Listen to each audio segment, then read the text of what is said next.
Si çdo vit me rastin e Kongresit të Lushnjës, edhe sot u organizua krosi dimëror nga Qendra Kulturore e Fëmijëve me shkollat nëntëvjeçare publike e jo publike të Bashkisë Lushnjë.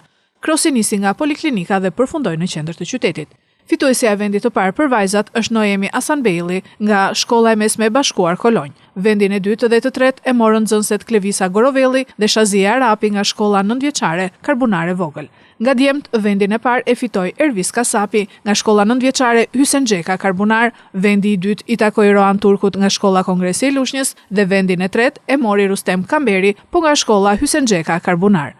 Drejtori i Qendrës Kulturore të Fëmijëve Sajmir Bahja falenderoi fituesit dhe shkollat pjesëmarrëse në këtë aktivitet sportiv. Faleminderit të gjithëve që ishit pjesë në këtë kros, që siç e dim të gjithë zhvillohet në nder të Kongresit Kombëtar të Lushnjës, në 106 vjetorin e tij. Falenderimet janë të shumta.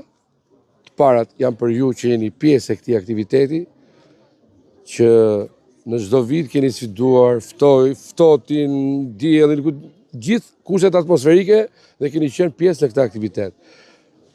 Vjen përshëndetja dhe falënderimi për mësuesët tuaj, si gjithmonë të gatshëm në shoqërim dhe në përgatitjen tuaj për çdo aktivitet sportiv që keni pasur. Për drejtoritë e shkollave, për zyrën vendore të arsimit parauniversitar, për Bashkinë Lushnjë, e cila si gjithmonë na jep suport dhe na mundson dhe na lehtëson të gjitha aktivitetet që neve zhvillojmë në bashkëpunim me shkollat. Përfituesit u ndan medalje, certifikata dhe bluza nga punonjësit e QKF-s tek shtëpia Muze e Kongresit të Lushnjës.